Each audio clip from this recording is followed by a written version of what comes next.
Whether it's pinkwashing or greenwashing or purpose washing more generally, these companies, you have to question what these companies are doing, why they're doing it, and whether or not it has an ultimate benefit.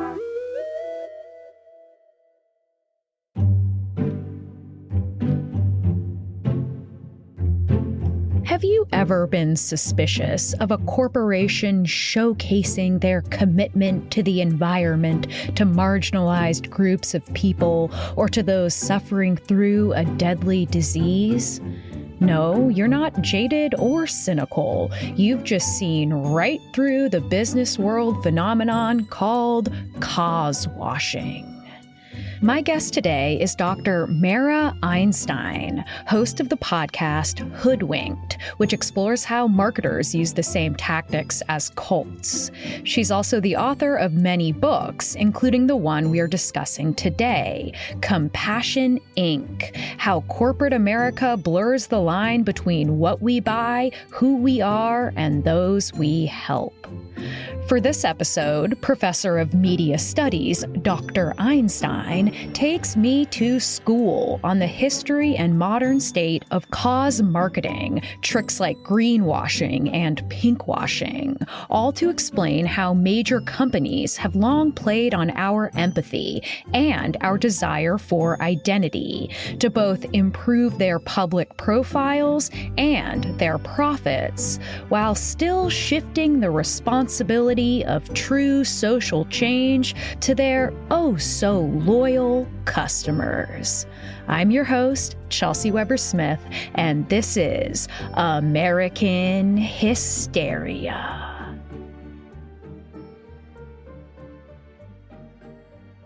I am so excited today to welcome someone that I think is going to deliver to me a brand new education that I'm so excited for because I miss college.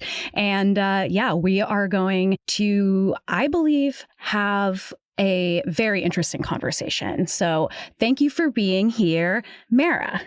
I'm very excited to be here. You have absolutely no idea. And I can't wait to get into this conversation, but I'm going to let you lead us through the way. Well, I think that I can't help but ask you, as annoying as it is, I know everyone's thinking it, are you related to Albert Einstein?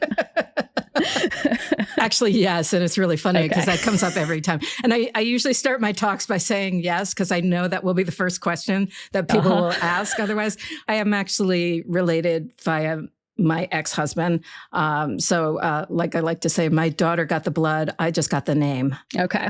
I mean, which is better? Who knows? But I get to be called Professor Einstein or Dr. Einstein. So that's really cool. I mean, that's pretty cool. So today we are talking about the history of what I think we would call cause marketing. Mm-hmm. Is that the right term? Yes. Okay, great. So, everything from greenwashing, which we hear about things like pinkwashing. Let's start with why you felt like writing the book that you did. You have several books, of course, but you wrote this particular book that we're talking about today quite a few years ago now. Mm-hmm. But I'm curious, what was the inspiration behind creating a work like this? People are going to hate this answer, but I was watching Oprah. She's everywhere. She shows up all the time. But this was years ago, years and years ago, when everybody was watching Oprah. And I happened to be watching.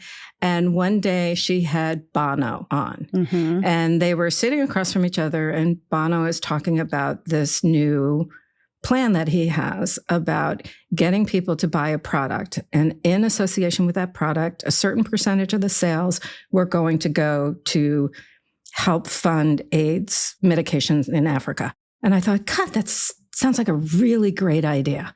And they go through this whole conversation, and then they get up off the couch and they go walking down Michigan Avenue, which is sort of like Madison Avenue in New York City. And they stop at one store after another. And so the first store they stop at is Apple. They're probably in there for about 3 minutes. So this is Bono and Oprah standing in an Apple store for 3 minutes. That is a time capsule. Okay. talking about, well, they're also talking about iPods, instead of your iPhone. Mm-hmm. And they were red. And so a certain amount of money was going to go to this cause. And then she says, I'll take 10. And then they walk out of there and then they go to the Gap and then they go to the Motorola store where they find Kanye West. No. So, yes. Oh, boy. Okay. All right. So originally I thought, gosh, this is a great idea. Why aren't people doing this? But being a researcher, I said, okay, let me dig into this a little bit more and find out what it's all about. And what I found out, and just so people know, let's put some context around this. Sure. We're talking about Project Red. And if I say Project Red to people usually go, well, yeah, I don't know what that is. But if you saw a T-shirt that said inspired and the red is in parentheses, that's Project Red. I do remember this, at least vaguely. Yeah. Somewhere in my brain, yeah. So what happened is there were a lot of companies got involved in this, American Express and Gap and Motorola, all of these companies. And when I began to look at it, I was like, okay, but how much money is really going? And it wasn't really obvious as to how much money was actually going to the cause. Mm-hmm. And I actually met someone who was a law fellow at NYU. And she did a back-end study to try and figure out how much money from the sale of one of the Gap T-shirts would actually go to the cause. Okay, cool. And out of a $28 T-shirt, it was about $3. Mm-hmm. Okay. Which isn't really a lot. No. And then you get something like a Bugaboo stroller, which is like $800 or $900. And 1% of the sale would go, right? Mm-hmm. I don't know about you. I'd buy a $200 stroller and donate $500 if that's what you want. Right. If that's what you want to do, makes far more sense. What I also discovered, and this is really interesting, also from the law student, was that the company is an LLC, meaning that it's a private company. Mm-hmm. They sell the use of the Project Red logo, the red logo, to the companies who were associated with it. Oh, okay. And most of the companies who did it because the CEOs of the company wanted to meet Bono. No. Seriously, that was why most of them did it. And when you actually look at the numbers about how much money was made, not very much. Mm-hmm. Not very much at all. And in fact, Bono did an art auction in association with this so that the money would go to Red. And they made more money from that than from the sales of the products. So that's what got me thinking, okay, here you've got a huge celebrity with a huge platform. Now, remember, Oprah at that time had millions and millions and millions of people watching. She was like the biggest thing out there, really. Yeah. Right. Mm-hmm. And 3 minutes of her and Bono, right? So you have two stars who, it's very different when we engage with advertising. We know we're looking at an ad and we say to ourselves, okay, wait a minute. I know this is sponsored. I know there's a bias behind it. Let me sit back and take this in, knowing that somebody is trying to push me in a particular direction. Mm-hmm. But if I'm watching the Oprah show and Bono's on there and he's trying to do something good, then I'm not coming with the same kind of critical faculties that I would if I saw an ad that said, buy this thing because money's going to go for drugs, right? Yeah. And so it was 3 minutes on Oprah at the height of what she was. So that was millions of dollars worth of free advertising for all of these companies. And so I had to sit back and say, okay, if this isn't really effective for Bono and Oprah, what is going on with all of the other companies that are starting to do this? And I wrote this in about 2012. It was published in 2012. Mm-hmm. And even now, I'm the one who still gets calls from reporters because companies still get this wrong.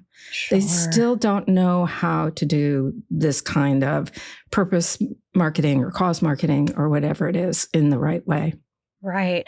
And I mean, my immediate thought, of course, is that it seems like the value that they get out of this type of, I guess I'll say virtue signaling does outweigh probably what they're actually donating to the cause, right? The money that they get from people who otherwise wouldn't buy their products, and also the free advertising that they're getting through people like Oprah and Bono and through the initiative itself. I just would imagine that it ends up tilting in their favor. Yeah. And the issue with it is too, and particularly the way that, let's talk about it as purpose marketing now, because that's what it kind of is now, as opposed to cost marketing, is that companies don't tell you when they've reached the amount of money that they're going to donate.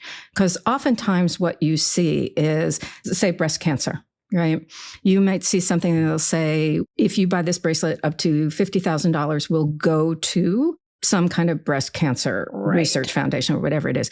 But they don't tell you when they've hit the $50,000 mark. So you're buying the bracelet, think you're doing something good. And in fact, you're not helping the cause at all. And the great example that I like to give, since you're interested in greenwashing, is, do you remember Dawn dishwashing liquid? And of course, and how they saved all of those animals in those oil spills. Of course, I remember their absolute incomprehensible generosity. Right. And so, of course, always, if you want to make sure that people are going to pay attention to your advertising, use kids and animals, right? Yeah. And nothing is more heartwarming than knowing that using this detergent on an animal made that animal clean and lovely and fluffy and all of those wonderful things. Well, I was writing the book and I got suckered, quite frankly. Really? Yeah. I saw the Dawn dishwashing liquid and I said to myself, and it had a big $1 on the front. And I was sort of like, I need dishwashing liquid anyway. I might as well buy this. And it had like some fluffy animal on the front. And I brought it home and I used it. And it wasn't until I finished it that I saw on the inside that you actually had to go to a website, put in a code from the bottle, put in your information, all of these kinds of things in order to actually make that $1 donation happen. Wow. Okay. Yeah. That's a lot of hoops. Yeah. And it's also about collecting your data. Because remember, this was the early, right? This is early 2010s, right? And so the internet and the collecting of the data and all this kind of stuff. So it was more about collecting your data than it was about donating money. But this case was really interesting because what happened is people started putting the serial number in and they'd get to the website and it would say, "We've reached our goal. You were so generous. We've reached our goal." And people got so pissed off. I mean, really pissed off that P&G had to come back and say, "Oh, since you guys were so generous, we've increased our donation level from $500,000 to $1 million." So there's also the flattery happening that adds to your desire to continue to get such flattery. Exactly right. Exactly right. Yeah. And I will say that the reason I used Dawn, this is my ad spot, is because I always end up with mysterious grease stains on my shirts. And you put a little Dawn on there, rub it in, wait a little bit, wash it. It's the only thing that works. Well, that's the thing. If it works, this is what I like to say to people too. If advertising is really good, if there's really good advertising, I'm okay with it. My problem is with advertising that is trying to get people to spend money through all kinds of deceptive tactics. Exactly. And that's what we're talking about when we're talking about purpose marketing or purpose washing. Definitely. So, okay. Let's dip into history here. Okay. Where would you start with this topic in terms of the birthplace of cost marketing? Cost marketing itself started way back when. And one of the earlier versions of that people may think about is Procter & Gamble and Special Olympics. It was part of their corporate give back, right? You were a community member, and part of having a business was that you gave back to the people who were around you. Come Milton Friedman, they gave all that up, but we'll leave that for another conversation. Sure. But what happened in 1983 is that Lee Iacocca, who had been the CEO of Chrysler, did a campaign for the Statue of Liberty. Really? Oh, see, history. And so they were trying to raise money to restore the Statue of Liberty. And they did it in conjunction with American Express.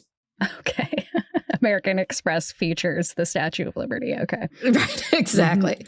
And so what happened is that there was a certain amount of money that was given from every card transaction and $1 from every new card during this time period. And they raised like $1.7 million for this project. Wow. And it was huge. It was like a 28% increase in American Express card usage. So all of a sudden you had this thing where connecting your brand to a cause could be something that was really going to be beneficial for the brand as well. But what was interesting at this particular period of time, and this is, 1980s, there was no strategic marketing connection between the cause and the brand. So it wasn't like you would think American Express and Statue of Liberty. Like there's no natural connection between those two things. And that wasn't going to happen until a little bit later. Okay. And what happened was that as people started to see what was happening with American Express, they said, okay, maybe there's something else that we can do with this. What companies began to do was to use cause marketing as a way to enter markets, for example. And so companies were doing things like you saw opening up schools for girls in Africa. Okay. And what that was about was that they wanted to sell sanitary napkins for girls. What company was that? P&G. Oh, P&G. Okay, yeah. But what you're talking about is a society that doesn't think in terms of using those kinds of products. Right. And in fact, they failed miserably because they are more environmentally conscious and they wouldn't think about using them and throwing them away. Right. And so it was a real failure for them, but it was the kind of thing that companies were thinking about. The other one that I thought was just like so my brain exploded when I heard about this one was the Exxon Valdez and connecting that to how do we deal with something from an environmental perspective. And what happened with the Exxon Valdez was that here you were, the tanker it was an iceberg or something, right? And so all of a sudden you have oil all over the natural environment. And so they were, for lack of a better term, caught with their pants down. Right. They had no relationship with an environmental group. And so they didn't know how to respond. They didn't know what to do. And because of that, what we began to see is some very strange bedfellows coming into place because companies didn't want to be caught in that kind of a situation. Okay. So Valdez was in the 90s. What you begin to see in the 2000s is that there's a real switch, and a lot of this has to do with millennials, in that a lot of cultural and social institutions didn't have the same kind of sway that they used to have. So people weren't in the same job for 30 years. Right? Like I tell my students that somebody had a job at IBM for 30 years and their brains kind of explode. They can't imagine it. And people, there's people that are still at MTV networks that were there when I was there. Right. They can't imagine that. Right. So this identity in terms of a job, identity in terms of religion, identity in terms of your family, that didn't exist. And so it became more and more important for brands to say who they were because people were looking to brands for identity. Right. Brands became part of who we were, right? So I'm an Apple user. Yeah. Or, even the commercial that was created, I'm a Mac, I'm a PC. Yeah. Not I use a Mac. I am a Mac. It's very different, very different kind of languaging you're talking about here. And so what happened is, remember I talked about the fact in the 80s, there wasn't a strategic connection. What you began to see in the 90s is that there were. Okay. And so companies began to look for causes that would tie to and be connected to and help consumers relate the brand to the cause. Okay, interesting. Another really important thing that happened. Cause marketing always used to be done out of corp comm, or what people might think of as PR. And so it was about creating goodwill. It was about making nice with the community. What happened in the 2000s is it moved actually into the marketing departments. Oh, okay. So you're connecting the brand to the cause. And what happens is it gets a bit complex here, but what happens is the causes then have to sort of bend their will to the will of the brands because they're getting money from these corporations. And so they have to make sure what they're doing is going to be something that the brand is going to want to connect with. Right. The other thing that happens is the company can take a tax write-off because it has to do with advertising and marketing. Okay. Okay. A many-headed dragon here. I'm sorry. Yeah, no. That's why you're here. That's why you're here, Mara. Sorry to burst bubbles there. But at the same time, what happened is consumers were demanding it from people. And, it's always funny to me because people say to me, are you a feminist scholar? And it's like, how could you work on advertising and marketing and not be a feminist scholar? Yeah. Because this is fundamentally a feminist issue. And by and large, 80% of consumer products are bought by women. Right. And so the kinds of causes that companies were going after were things that moms were going to care about. It was going to be things like education. It was going to be things like health. It was going to be things like the environment. And so more and more companies began to see that they were going to use it. And I think the statistic at that time was 87% of companies said that they had to be involved in some kind of cause marketing or purpose marketing. And they've called it purpose marketing for like 20 years now, which is crazy.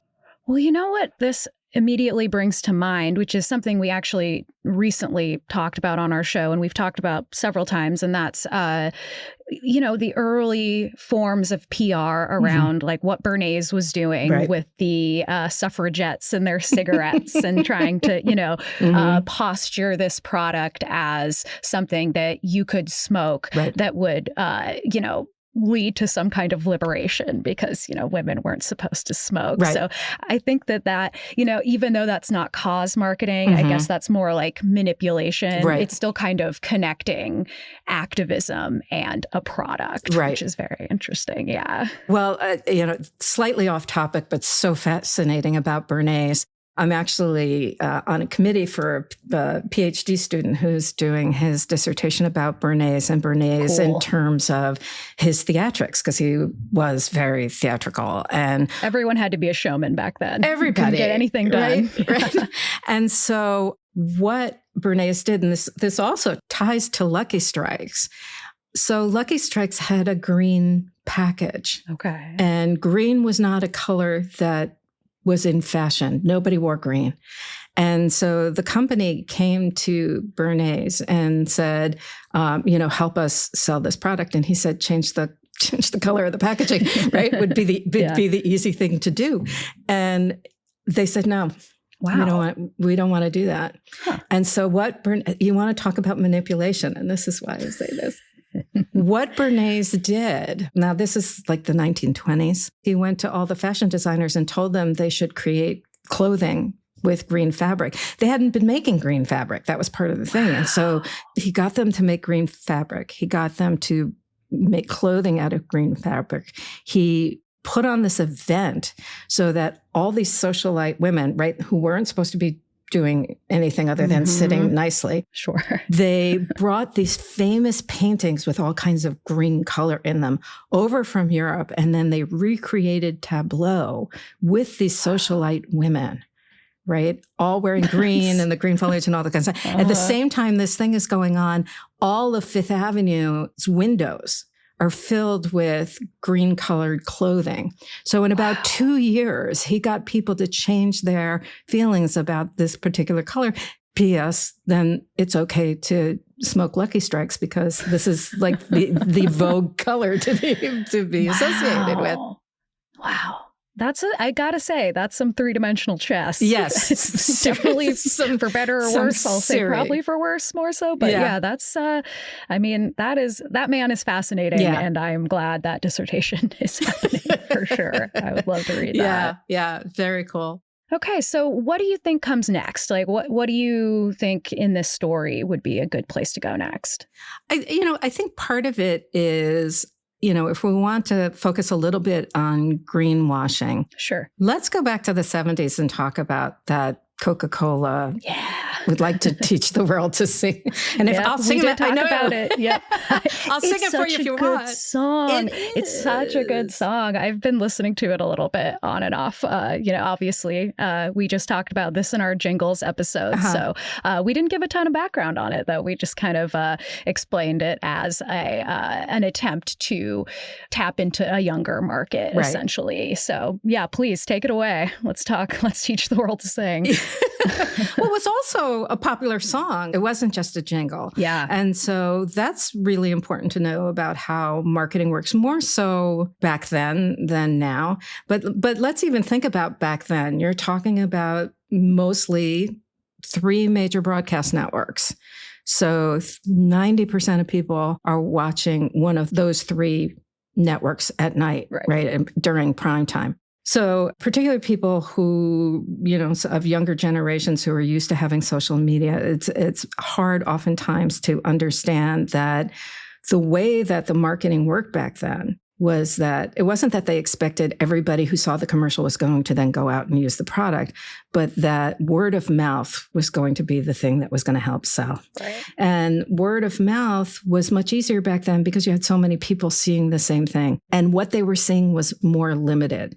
So today we are very much divided because it's almost like we're not living in the same world. Mm-hmm. Whereas back then, everybody sort of was. Yeah. So you've got Coca-Cola selling this idea and the visual on that. I mean, that's what's really important. You have a visual of all these people on a mountaintop of all different nationalities, all singing this song together. So it's this idea of we're all living in this world together. We're sharing this big open space. You see sky, right? Mm-hmm. And so what they were playing into was the first Earth Day wasn't too much earlier than when this happened. And so they're tapping into this younger generation's fear of what is going to happen to the planet. Right. And so if we can all come together as a family, as a planet family, then we can get this under control. Yeah. Yeah. Right? Very effective. Yeah. Yeah. But fast forward, and the statistics about what Coca-Cola does is really fairly staggering. They try to do a bunch of different things. I think it was called Coke Life. Do you remember Coke Life? I don't. Okay. It lasted a nanosecond, so I'm not surprised. It sounds dumb. Yeah. It was Coke in a green can. Okay. Which in and of itself, I'm not even sure that Edward Bernays could have made that green can work. Could sell that product. Yeah. Yeah. So Coca-Cola Life was this thing that supposedly had sweetness from natural sources. Natural doesn't mean anything, and we all know that. Yeah. But when you go to their website, they have all kinds of statistics about how they're doing all these wonderful things. And they show people drinking Coca-Cola and so on. And they constantly talk about how they use bottles that are made from 100% recycled materials. That's something that comes up on their website over and over and over again. Mm-hmm. They admit that they produce 3 million tons of plastic packaging a year. That's 200,000 bottles a minute. God. Oh, yeah. Okay. Mm-hmm. Making them the world's #1 plastic polluter. Recycling as it currently exists doesn't really help because we recycle worldwide less than 10% of all plastics. Mm-hmm. So if you try to do the math between what they're saying that they do and what is actually happening, you don't reach an equilibrium point around what they're creating. And so they're talking out both sides of their face. One of the things that they did, and this was about 10 years ago, maybe 15 years ago at this point, is they produced a whole campaign that was supposed to be about obesity rather than about greenwashing or environmentalism. They'll pick anything, right? Sure. Whatever it's going to be that's going to try and get people to pay attention to their product. And so they were trying to say that including Coca-Cola within your diet was not going to be a problem. And this was in response to concerns about childhood obesity and people saying it was primarily sodas that was the cause of childhood obesity. And so they started producing the smaller cans. Right. Okay. And they started, putting not just soda, but waters and other things. But they're still putting the water in plastic bottles. Right. So, you still have that kind of... And destroying communities to access that water. Yeah. Not to mention that. All of that. Right. Mm-hmm. And so they put together this 2 to 3 minute video that they put online and said, you can make this part of your daily diet and it'll be fine. Well, people came down on that so fast. They had a whole campaign. They had a website built out, all this kinds of 24 hours it was shut down. Wow. Because consumers could see through it so quickly, which is what's great about what happens now in terms of social media. Right. Is that people have the opportunity to be able to speak back and to be able to shut down when people aren't consumers. I don't like to call people consumers. We're people, we're not consumers. We're people. Maybe we can call them people who consume. Right. That's the PC term. Okay. Yeah, right. But even David Ogilvy of Ogilvy and Mather, which is one of the large advertising agencies in the 1950s, what he would say is the consumer isn't stupid, they're your wife. Oh, okay. And so when advertisers have to remember, don't treat people like idiots. Yeah. They're not idiots. They're really not. And they'll be able to see through when you're saying something that is so obvious. Now, the problem with the recycling part of this is we have been taught that it works. We all have recycle bins in our offices. We all have recycle bins in our homes. Yeah. Right? We're doing all that work and we're doing the labor of it for not to have it actually pay off in the end. Mm-hmm. And that's part of the problem is that we've listened to it for so long, we believe it. It's really interesting because right now I'm working on a book about weight loss. The working title is The Cult of Weight Loss. Sure, and part of what I'm dealing with is all the things that we have been taught about what you need to do to lose weight that is just factually wrong. That's just utterly and completely wrong. And this, I would say that the same thing is true when we're talking about recycling. Sure. And so it's interesting to me that Coke would do something let's say intimately tied to their product that they would think that would work and that people would be too stupid to kind of see through that. So I'm wondering if that was the beginning of any kind of shift away from something so direct into something less direct. Does that make sense? Because now we see products like I can't help but be thinking about being at Pride and what sails through the air off of the Alaska Airlines float, but a stress ball for me that's branded with a flag or a rainbow flag. And I'm I guess it is stressful being gay. So thank you. But it's what does Alaska Airlines have to do with rights for gay people? Right. I'm just wondering if that shift happened anywhere around that time. That's actually happened more recently. It's so funny that you use Pride because that's always a great, and not funny, but it's such the obvious one where companies fall so flat, right? Yeah. And I hadn't gone to a Pride parade in a long time. I'm an old time New Yorker. I lived in the Village in the 80s. I mean, come on. But I decided to go to Pride and I hadn't been there for a long time. And I was just gobsmacked at how commercialized it had become. Yeah. I mean, just my breath was taken away. Yeah. And I kept thinking, and this goes to the work that I wrote about in the book, is how do you do this right? And I remember being in a meeting one time and it was somebody who worked for the agency for I don't remember what the company she worked for, but she was so excited that the company was putting money behind Pride. And I was just sort of yeah, but if you're not going to do anything else in association with this, don't bother. It's really okay for you not to show up, because if you're only going to show up halfway, it really doesn't help anybody. Yeah.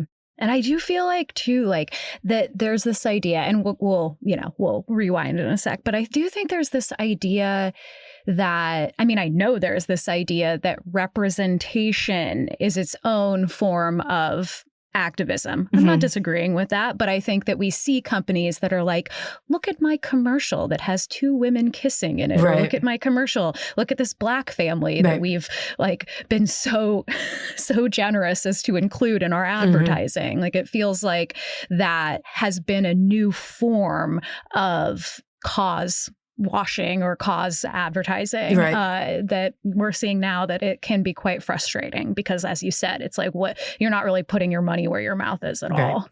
What I say is if a company doesn't have the cause embedded in their DNA, then they shouldn't be doing it. It's a great point. It's a great point. It's got to be something that they're utterly committed to, or it doesn't mean anything. And also, when companies try to sort of force fit a cause into what they do, there's no reason to do that. If you're if you're a food company, help feed the world. Right? I mean, it's pretty straightforward. And there's ways to do that. I mean, look, I don't want them sending Captain Crunch to Africa, or something like that, because that is utterly Why awful. Not? I mean, I ate it as a kid, but I wouldn't let my daughter Captain touch Crunch it. Is good. No, I know. Actually, I remember I loved Pop-Tarts, and then I read what was on the side of those. I was like, no, she's not getting those things. But what they can do is create some kind of food bar that could be used, that could help people survive in some of these places. And there are ways for people to do things that make sense. Companies like Patagonia, have found a way to tell people don't shop. They also have now a sort of a reused portion to their website, so you can use some of their used products, because their products don't die. They just keep on going. Ben & Jerry's has always been, sort of a standard bearer up until recently, when Unilever, forced out the CEO, though they're supposedly trying to buy it back. Yeah, and that was over statements on Gaza. Or But it wasn't like they weren't saying that before. I mean, this was always they're very transparent about who they are. I think Ben and Jerry always have been. Always have been. And when they sold their company to Unilever, it was with the understanding that it would be hands off, that they could continue to be a B Corp, meaning that, B corporations are companies that are allowed to think in terms of product, profit, planet, right? They don't have to constantly be worried about their fiduciary responsibility, and that they can be caring about the world at the same time that they're producing this product. Not that Ben & Jerry's wasn't already doing okay, right? It's really depressing in a way that we've had cause marketing for all of this time. We've had purpose marketing for all of this time, and companies still have not figured out how to do this in a way that makes sense. Another great company is Interface Carpet, which is not one that people probably know about, but there was a guy by the name of Ray Anderson, and he had this company, and what people may not know is carpets made from petroleum. Okay. I didn't know that. So not environmentally friendly. And his people, his employees came to him and said, what is our environmental statement? And he realized he didn't have one. And he started reading about it. And he was a very religious man. And he started thinking about, we have to be stewards of this planet. We have to take care of this. And so he started thinking about what it was that he could do. And so they put in place standards by which they were going to stop making certain kinds of carpets, that they were going to find ways to recycle and keep carpets out of landfills. And they were incredibly successful in terms of doing that. Did they eliminate everything? No, but they eliminated an awful lot about what they were doing. And what always made me really sad is he happened to die the same day as Steve Jobs. Oh, wow. Yeah. So nobody noticed. Nobody noticed. And here was a guy who was really trying to do something good for the world. And instead, everybody was paying attention to Steve Jobs. Steve Jobs, who, let us not forget, didn't put an off button on everything he created. More after this. And now, back to the show. There's branded journalism, or what people call custom native advertising. Native advertising is advertising that looks like the content that appears in your feed, and branded journalism is what looks like regular articles that you would read in a newspaper, but is actually sponsored. Oil companies are really big in using this kind of content. Okay. And we've seen it in places like the New York Times. So you could be just reading the New York Times and reading something. And so like Chevron did something about sustainability, and Exxon did something about how they're green and they're not. And again, this goes back to what I was talking about in terms of how do we engage with content that we think is an article versus what we think is advertising. And so it becomes more and more incumbent upon us to look at what we are engaging with and start to think, this seems a little bit too positive about how this company is working. Yeah. And in fact, Exxon has been brought to court for their advertising. And it's really interesting because advertising could be the way to make some of this be better. Because if you remember what the Sandy Hook families did in terms of Smith & Wesson, they didn't go after them for their product. They went after them for their advertising. And when that was the way that they got to pay. And so there was a real effort within the last 5 years for attorneys general to go after these companies because of the advertising that they were doing. Interesting.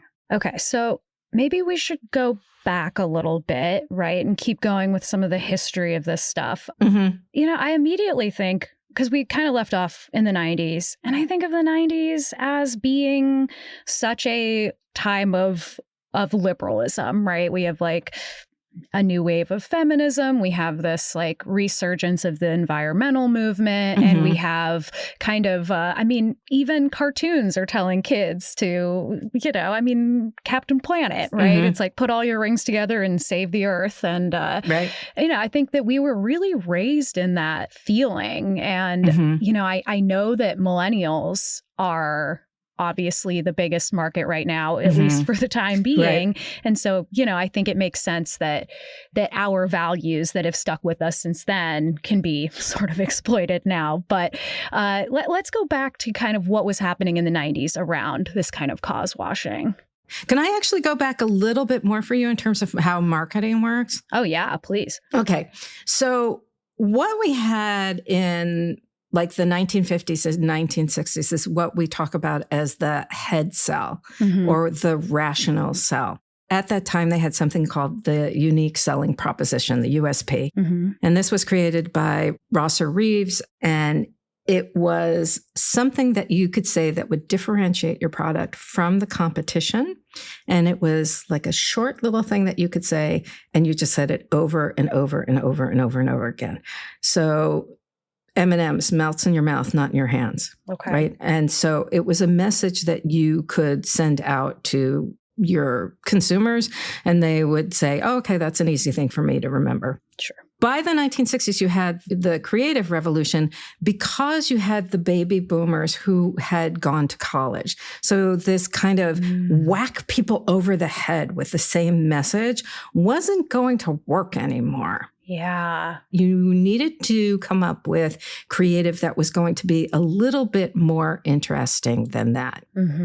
Now, by the 1980s, you start to shift away harder, I guess is a way to say it, to an emotional sell instead of a head sell.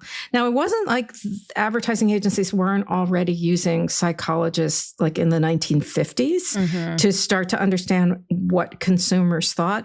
Because coming out of World War II, people were very concerned about propaganda. Yeah. And there was this idea of the hypodermic needle theory of communication, which is that whatever you put in the needle and sent out into the world, that's what people were going to get. Okay. And of course, after Stuart Hall came about and said, no, people's lived experience is going to change how people engage with a message, how they decode it.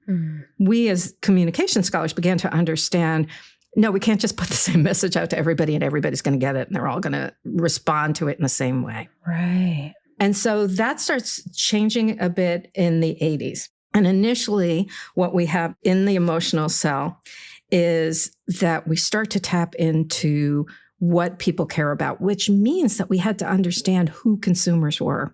So it was less about using surveys and more about sort of focus groups and getting into people's heads in terms of knowing who consumers were. It's like when I say to my students, you ever watch a commercial and you're like, I don't get it.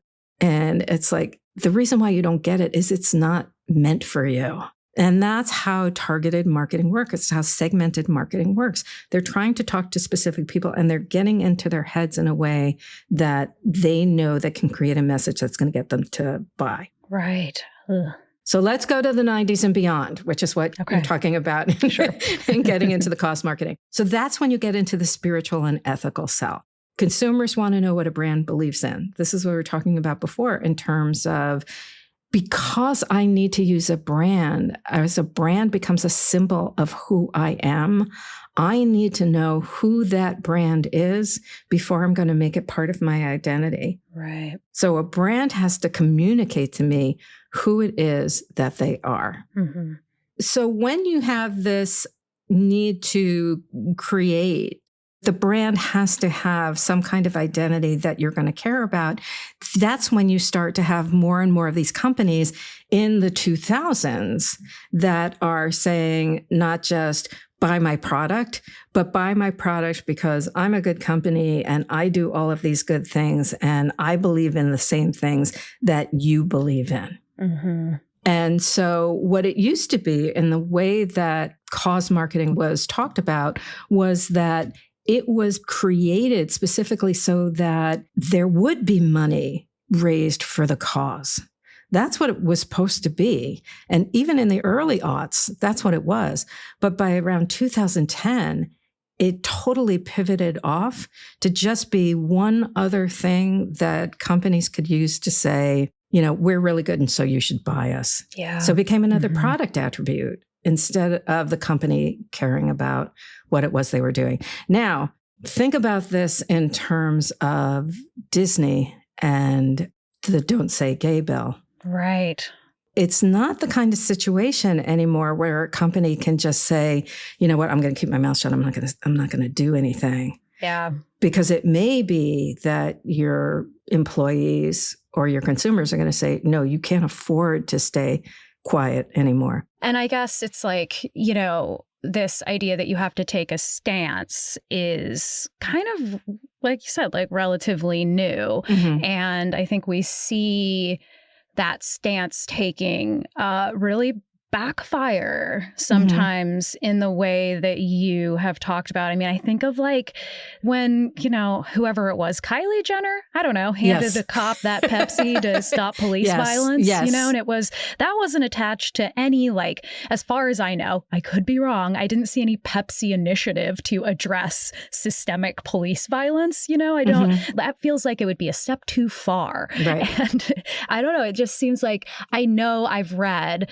that millennials are majority liberal, left, whatever you want to say. So that's the real reason that marketers are doing things we talked about around, like, supporting gay rights, supporting, Black people, just in general, and supporting these causes that millennials care about, not because they share our values. Right. I don't know how many values they really have, except, as you said, beholden to shareholders or the market. Right. And so, I think that what we're seeing is this attempt to appeal to people like me. Right. That, a lot of us do see through this, but it also is, I think, an attempt to harness who we are as millennial consumers. Right.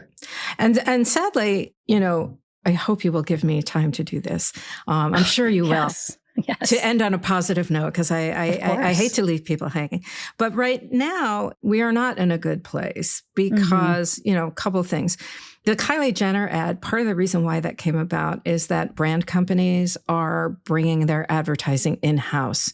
So they don't have that objective outside eye to say, you know what, maybe this isn't going to land the way you think. This is a terrible idea. The way you think this is going to. Because if you have everybody in the room who's reporting to somebody senior to them in the room, they're going to be concerned about their job and they may not say something. True. That makes sense. Yeah. And what we've also had is a lot of consolidation in the advertising business. And so we've had a lot of people with experience who have lost their jobs in the last 6 months or so. And what we're also seeing as a trend, and I say this as a warning to people, as a heads up, is the big trend in the advertising business or the branding business is for companies to create their own content because they are the ones with the money. Think about it in terms of branded journalism, which is what we were talking about before. The reason why so many journalists now are doing the work of branded content is because that's where the money is. It's the advertisers who have the money. Well, the same thing is happening in terms of content everywhere else. Right. Because if you look at, most of the advertising dollars have moved out of the so-called legacy media and have moved over into digital media. And most of the money there is going to Meta and Alphabet/Google and Amazon. And they don't create a whole lot of content. Yeah. Yeah. So the people who have the money to create content are the brand companies. And Gap just hired somebody who came out of one of the major studios. So the IPs are going to start coming out of the brand companies. Ooh, okay. So watch for that. Okay. Wow. Whew, okay. Are there any other historical stories that you think would illuminate some of what we're seeing today? I know you've probably got a lot of good ones. Oh. This isn't way historical, but it is historical. Okay. It is within the last 20 years or so. Sure. I did a case study on Clorox because I thought it was so fascinating. Because what could be worse for the environment than bleach, right? Sure. And so one of the things that Clorox was doing probably about 15 years ago was really trying to do everything that they could to appear to be green. And some of this had to do with putting, different scents to their Clorox. So it wasn't just the blue and red containers that you saw, but, lemon and lavender and all those kind of wonderful things. Yeah. Gosh. And I never even thought about how even that kind of plays on your subconscious, environmentalism, because you're oh, lavender, right. A beautiful field of lavender that I'm standing in as I use this bleach product. Yeah. Right. And, and it's purple, right? So the importance of color or lemon and the yellow, right? It automatically screams fresh at you. Yeah. And the other thing that they did is they bought Burt's Bees in 2007. Oh, interesting. And so Burt's Bees, right?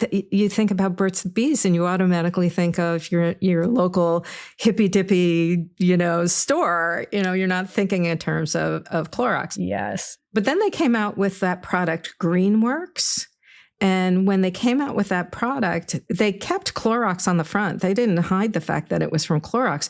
And that was to get people to start to associate Clorox with being green.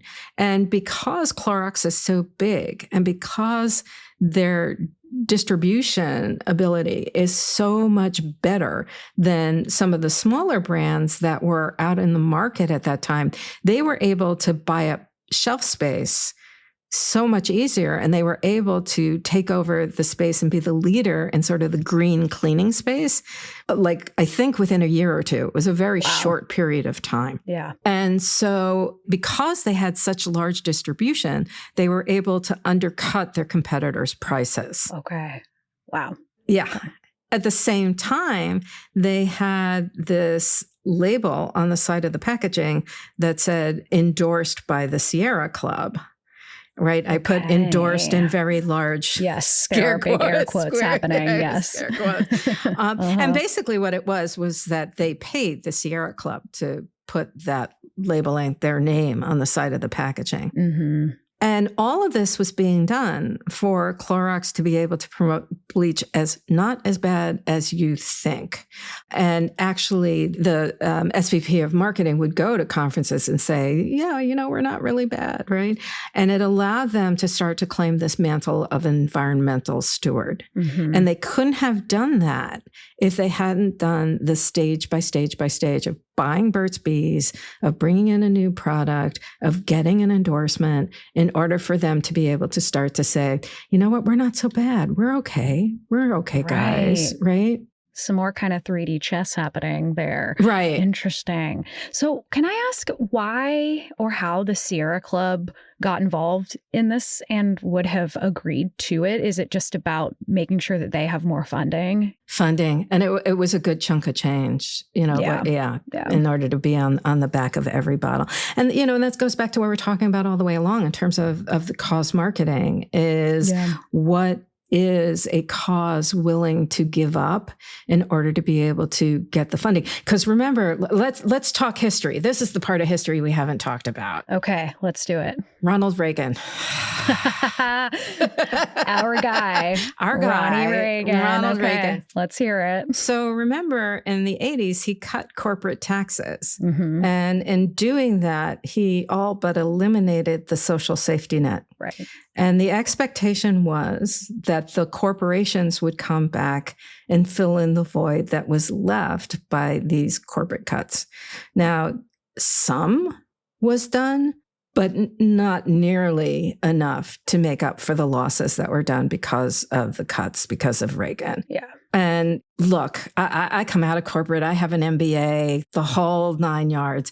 I know from every part of my being that a corporation isn't going to do anything unless you force the corporation to do it. Yeah. And as soon as those corporate taxes were cut and they just said, oh yeah, but please, Mr. Corporate Man, can you please care for the rest of the world? They're not going to do it. Not until you force them to do it. No. And I have a feeling Reagan may have known that. Yes. I mean, he was kind of an idiot, so it's hard to know what he knew. Yeah, the expectation that corporations were going to do something doesn't make any sense. And if they're not doing cost marketing, they're quote unquote doing corporate social responsibility. But this goes to the point.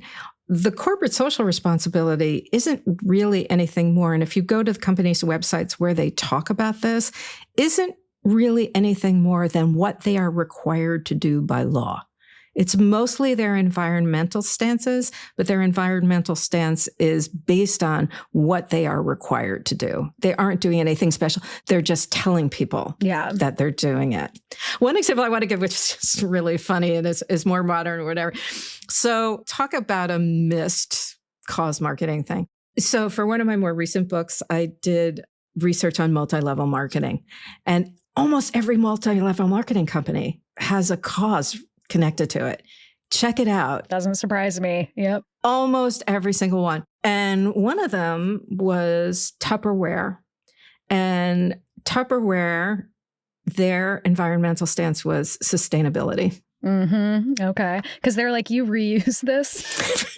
Right. But they're making a product that never dies. It never dies. Yes. And so in order for them to stay viable, they have to keep coming up with more and more new products that really sort of boggle the mind as to how somebody came up with some of these things and what their uses are for. It's really pretty amazing. More after this. And now back to the show. I am interested in this idea that these corporations were going to fill in that gap left by Reagan's, choice to get rid of these social safety nets. And was the thinking that they were going to donate money to these causes, or what was the actual, because this isn't something that I feel like I've really heard before. Yeah. I mean, it was, going back to the early days of cause marketing, right? So this is before the causes were connected to a brand. This is all about corporate goodwill, right? And so what cause marketing was a way for you to look good from a PR perspective. Yeah. So the expectation was that the companies would donate money to things in their community, that they would make up for the shortfall and things in their community. And of course, that never happened. Yeah. Which is also so like mega church coded to me, where it's like you get all these tax breaks and you're going to take care of, the people who are impoverished in your community. And of course, we know that they only do that I feel like they're like, we have this kitchen over here, but there's no meaningful action being taken, except, I would say the Catholic churches put a little bit more out there, but it just does remind me that the same kind of things that happen in the corporate world also happen in the corporations that are Christian churches. Yeah. Well, as I was saying that, I couldn't help but think of Joel Osteen. Oh, yeah. It's funny. What we're talking about this is my actual area of specialty is the marketing of religion. Cool. And we'll have to talk more about that soon. Oh, yes. So my second book was called Brands of Faith, and I talk about Joel Osteen and Oprah, and I compare the two of them in terms of when we talk about societies becoming more secularized, right? They tend to be less religious. And so what you have is Joel Osteen, who is sacred being more secular, and you have Oprah Winfrey being secular but more sacred because she would talk about people's testimony and all of that kind of stuff. But Joel Osteen's real deceptive because he puts the altar call at the end of his show and barely mentions Jesus. So you get all this sort of self-helpy kind of things. Right. But not that. But going back to the cause issue is, they have 48,000 members to that church. We've heard story after story about how they're not giving back. And part of the regulation is that if you are getting a tax exemption, that you should not be talking about politics from the pulpit. And we know it happens. We know it happens. Yeah. And at the same point, they are using resources in the local community at a disproportionate rate and then not paying taxes. Because if you have 48,000 people in your church, you need cops to help get people around and all of that kind of stuff. That's a whole number of the conversation that we could have, and I could talk to you about that for hours. I would love that. Yeah. But the lack of giving back, the sense, it was interesting. One of the things that I had read for Compassion Inc. was about Harvard graduates from way back when and what their sense of commitment was. And part of coming out of the Harvard Business School was that you believed that part of your responsibility was to give back. Was to not just make money, but to give back to the community that you came from. A company doesn't work in isolation. You have employees, you have customers, you have suppliers, you have the place where your buildings are situated, and you can't work in a bubble. At least that's what the thinking was. The problem is now is that the corporate ownership, right, the stockholders are the ones that everybody answers to. And so there is no longer that connection to the place where these companies are. Right. Very strange. Yeah. What a journey. This is pretty wild. Yeah. So another thing that I did want to ask you about that I'm sure our audience would love to hear about is the idea of pinkwashing. Can you talk about what pinkwashing is and how it works? Well, let's break that up a little bit because people often get confused about pinkwashing and they think pinkwashing and they think pink ribbons and they automatically think it's about breast cancer. Sure. And so that's not what we're talking about when we're talking about pinkwashing. What we're talking about in terms of pinkwashing is about the LGBTQ community and how companies are trying to ingratiate themselves with that particular community. Yeah. And of course, we did mention that a little bit with our Pride discussion. Well, it's also interesting in terms of more recently, in terms of DEI and which companies really quickly turned target. We're looking at you. We're looking at you. And it's interesting because there are companies that do it well and there's companies that don't do it well. The one that I would note that does it well would be Mac. Oh, and maybe we should clarify not Mac as the computer, but Mac, the makeup Mac, company. the makeup at first company. I was like, Mac? No, Mac, the makeup company. Okay, got it, yes. You have to speak like that to my tomboy self. No, I know what MAC is. I do. Okay. So they have the Viva Glam lipstick. And one of the things that they do, which I think almost no other company does, is every penny from the sale of that lipstick, every penny, not the profit, which is what most companies say. They'll say, we're giving the profit. Nobody knows what the profit is. Nobody knows how much the profit is, right? But they give every penny of the sale from that lipstick to LGBTQ and AIDS and families. And it's mostly for families and helping people who are affected by it and not for research, which I also think is really important. Yeah, totally. You know, they have partner benefits and all of that kind of stuff. So that's what you want to look for in companies that say that they are committed to that community, is not whether or not they're showing up for Pride Month, because you can figure out whether or not they really care or not if they're not there the other 12 months out of the year. Yeah. But are they doing things all year long? Are they doing things that are sort of behind the scenes that you may not think about, like partner benefits? Are they giving people from their company like time off to volunteer for those kinds of, the kinds of things that community is going to care about? So it's things that don't necessarily have to even cost the company that much money, but they are things that they can do to show that they seriously care about the community. And the problem is, I think part of the issue with Pride is that has become like a box to check off, right? Yeah. Instead of to think about, what it is that we can really do. Now, I don't know, and I'm going to speak off the top of my head here. Like, I think in terms of Absolute Vodka, and that's a brand that has been committed to this community for decades, right? Okay. And I remember when I was working at VH1, my creative director was a lesbian, and she was asked they had like the 25th anniversary of the advertising for the bottle.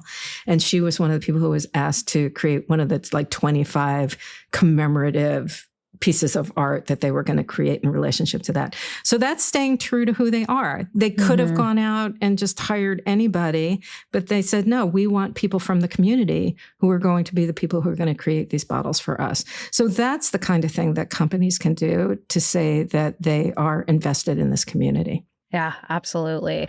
To me, it's almost like there just needs to be some kind of genuine sacrifice. It doesn't have to be big. And I don't know if that's true necessarily, but it's like, if what you're doing is ultimately making you more money, it seems like that could kind of eliminate the idea that you're doing anything that's actually charitable at all, because it really benefits you. I don't know if that's entirely true. Like, I wonder if there is a middle ground where everyone wins, the corporation wins and the people win. I don't know. But like, what I'm hearing is this kind of lack of risk, even like sacrifice or risk in taking any kind of a stance that what is going to be reflected to you from your consumer base and what they already believe. Right. These things aren't mutually exclusive. Okay.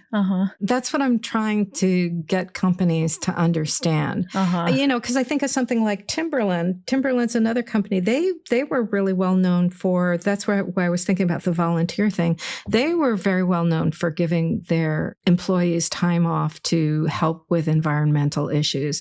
And so it's not going to cost you that much in order to do that. That's true. And if this tying in with a cause is ultimately making you money, then make sure you bring the cause in. It was really interesting when this book first came out. It wasn't corporations that came to ask me to talk.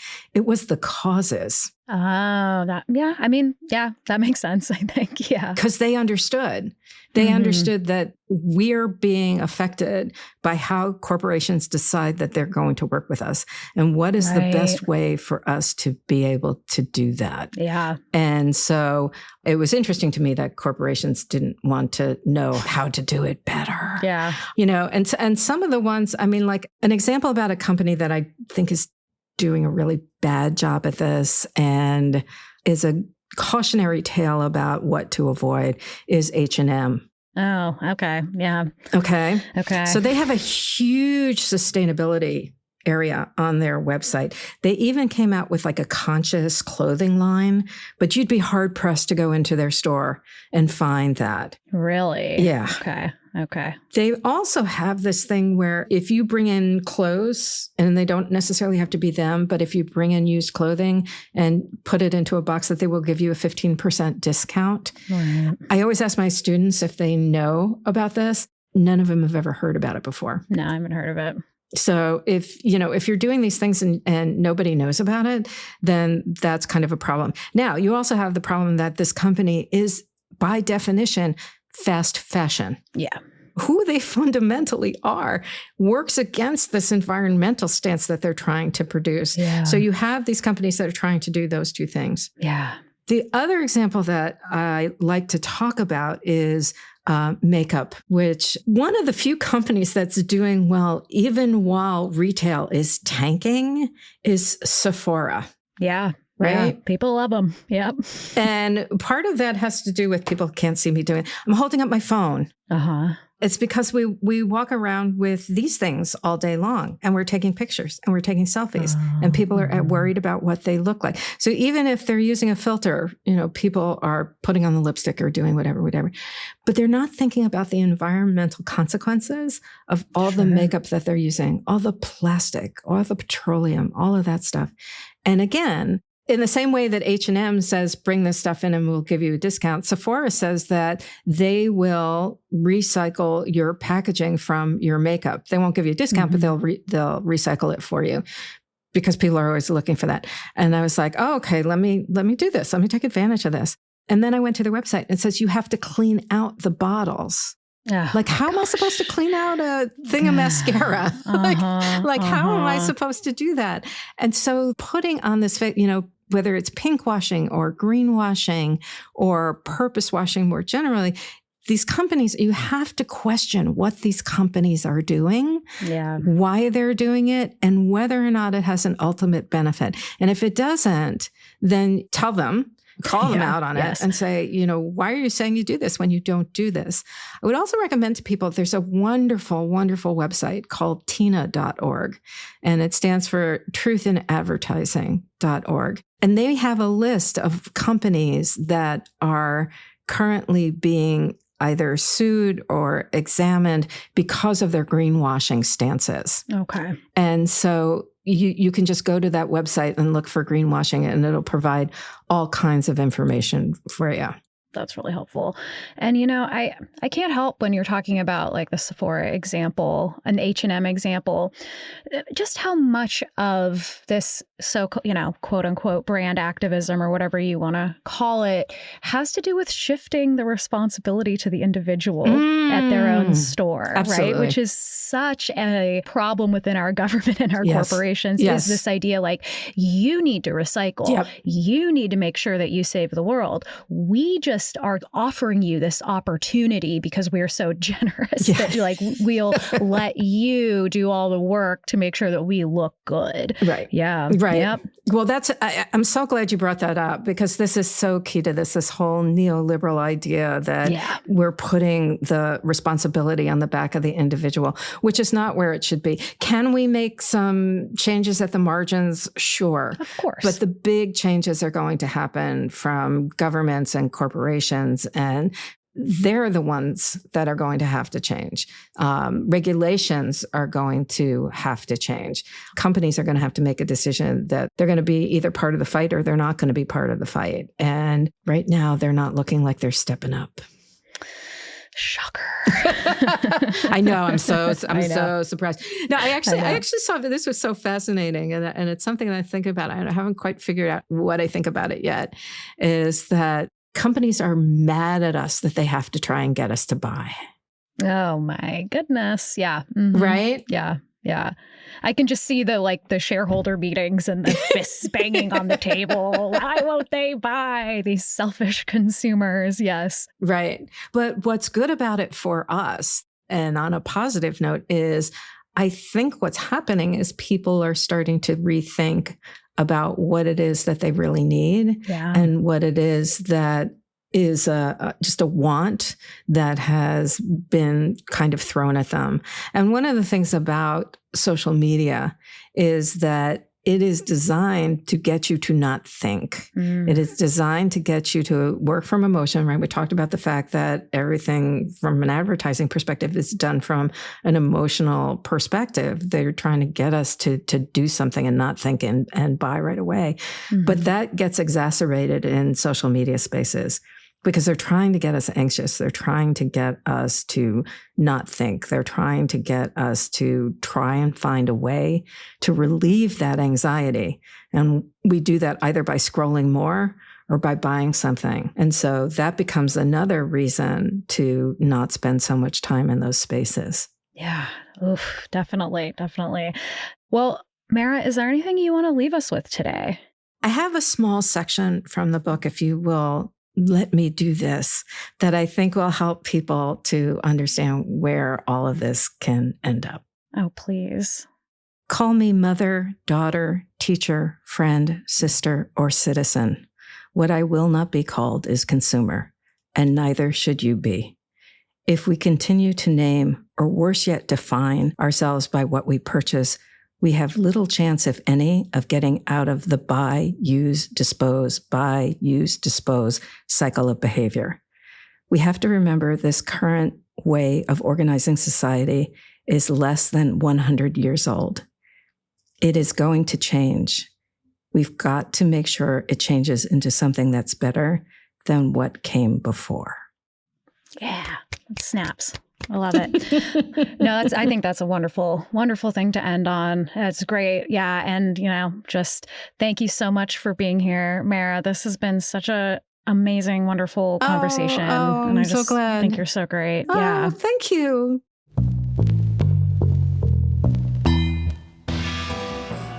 This was American Hysteria. Make sure you subscribe to Mara's podcast, Hoodwinked, and get a copy of her new book of the same name. And of course, check out Compassion Inc. You can find links to those in our episode notes.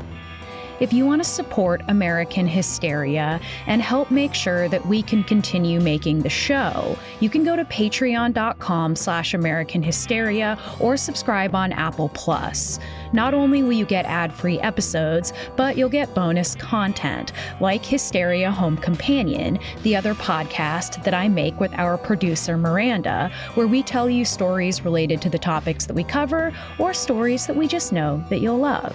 That's patreon.com/American Hysteria or subscribe on Apple Plus.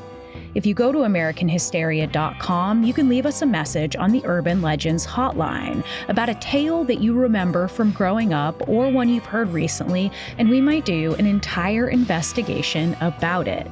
While you're there, you can pick up some of our merch, the profits of which go to the Samir Project, a Palestinian-led mutual aid group in Gaza. American Hysteria's producer and editor is Miranda Zickler. Our associate producer is Riley Swedelius Smith. This episode has editing by Kaylee Jasperson, and I'm your host, Chelsey Weber-Smith. Thanks, as always, for listening, and I hope you have a great